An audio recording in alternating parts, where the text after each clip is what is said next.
আপনারা ওনারা ধরে নিয়ে যেতেছেন কেন? আরে ম্যাডাম আপনি স্যার আপনি কারে ম্যাডাম কইতেছেন? কোথায় রাস্তা ফকিরনি? চুপ করেন, আপনি ওনাকে চেনেন? উনি তানিয়া গ্রুপ অফ ইন্ডাস্ট্রিজের চেয়ারম্যান তানিয়া চৌধুরী। উনি চাইলে আপনার মতো লোককে 100 বার কিনতে পারেন। তো ম্যাডাম আপনি এখানে কেন, আর আপনার এই অবস্থা কেন? অফিসার, উনি আমার স্বামী, ওনারে ছেড়ে দেন প্লিজ। অবশ্যই ম্যাডাম, আমার দুঃসময়ে যদি আপনি আমাকে টাকা পয়সা দিয়ে সাহায্য না করতেন তাহলে আজকে আমি এই অবস্থানে থাকতেই পারতাম না। আমি আপনার জন্য আজকে পুলিশ অফিসার হতে পেরেছি। এই ওনাকে ছেড়ে দাও।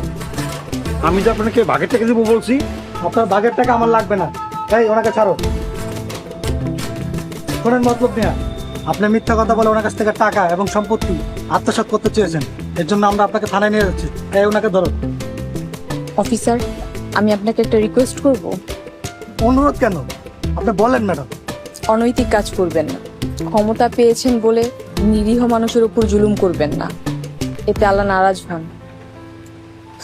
দুনিয়াতেও শাস্তি পাবেন, আখিরাতেও শাস্তি পাবেন। আমি আপনাকে কথা দিলাম, আজকের পর থেকে আমি আর কোনো অনৈতিক কাজ করব না। Thanks officer. যে কোনো প্রয়োজন আমাকে ডাকবেন, আমি আপনাদের সেবা নিয়োজিত। এই ওনাকে নিয়ে চলো।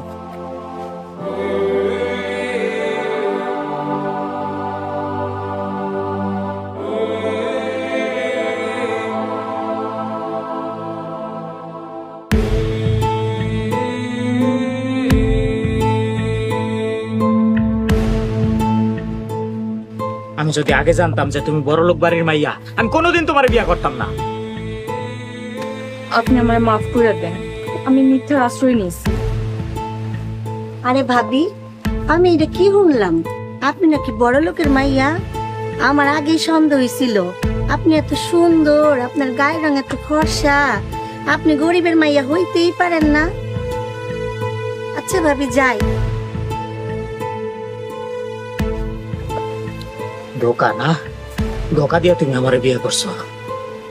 আপনি এমন করতেছেন কেন? আচ্ছা, আমার একটা কথা কইবেন। বড় লোকের কি সমস্যা? আপনি বড় লোক মানুষ পছন্দ করেন না কেন? আমার এক ছোট বোন ছিল, বড়লোক বাড়ির এক কোলা দেখা প্রেম করে বিয়ে করছিল। গরিবের মাইয়া হওয়ার কারণে শ্বশুর শাশুড়ি তারে মাইনা নেয়নি। ওই বাড়িতে যাওয়ানোর পর ওই বাড়ির কাজের মাইয়াটা পর্যন্ত ওরা তারাইয়া দিছিল। বাড়ির সব কাজ ওরা দিয়া করাইতো। একটু এদিক ওদিক হইলে গায়ে হাত তুলতো, মারতো, অমানুষিক নির্যাতন করতো। এত নির্যাতন বোনটা সহ্য করতে পারে নাই, অসুস্থ হয়ে গেল।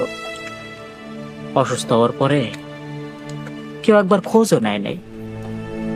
আমার বোনটার